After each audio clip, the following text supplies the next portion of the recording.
Vamos ouvir o que disse ontem o professor Severino Nguen. Hoje falamos do terceiro mandato. Se o terceiro mandato fosse a veleidade de um homem de querer continuar no poder, muita gente podia entender e compreender que essas veleidades existem em qualquer pessoa, mas que são veleidades a ser reconsideradas, recanalizadas no seu lugar próprio e fazendo respeitar a lei e as instituições.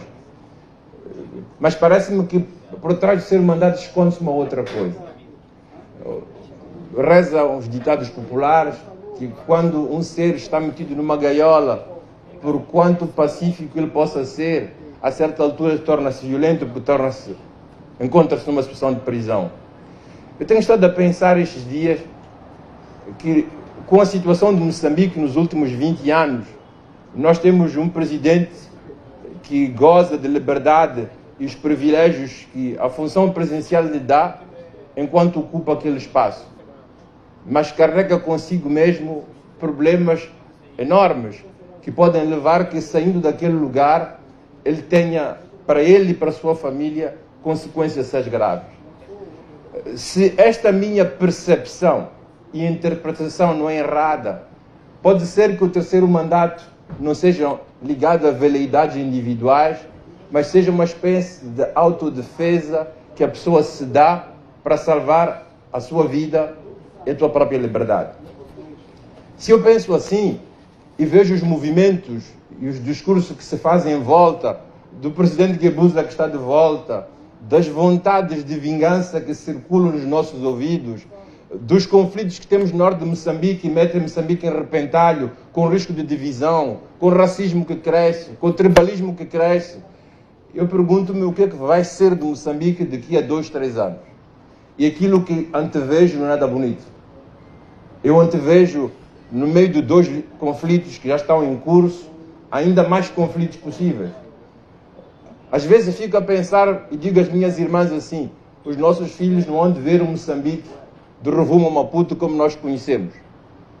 A maneira como estamos a conduzir a nossa vida, em termos coletivos, pode nos levar a problemas tão graves ou maiores que aqueles que conhecemos no passado. Guerra de 16 anos, conflitos em Cabo Delgado e etc. Então, eu penso que os intelectuais têm que evitar, como os grandes generais da arte da guerra, que a guerra aconteça. Eles não são bons generais se ficarmos a comentar depois quando as coisas acontecerem. Não teremos sido bons intelectuais se amanhã viermos dizer: morreram mais 2, em Cabo Delgado dispararam amanhã, começou a guerra no centro, há mais de 50.000 refugiados.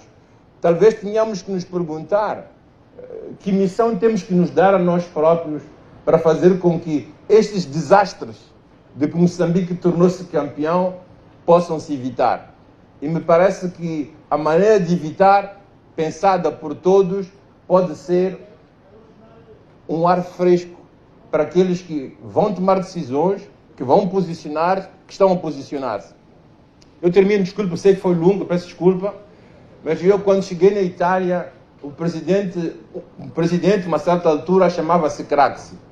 O que, quando ele foi descoberto que ele estava ligado a questões de máfias, com tudo que a máfia significa na Itália, deixaram-no fugir para a Tunísia, pediu asilo político, ficou e morreu e foi enterrado lá.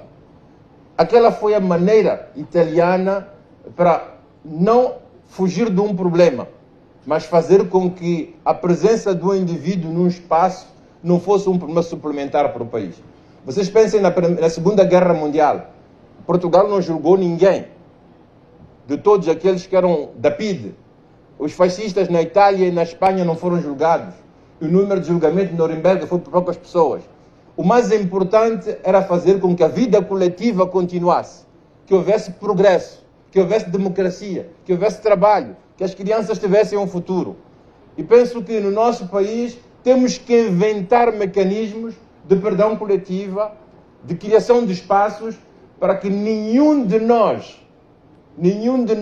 independentemente do lugar que ocupa, se sinta autorizado ou empurrado a ter que fazer atos que levem à divisão do país, que levem a novos conflitos, que levem a tribalizações, que levem a racismos, que levem a conflitos militares.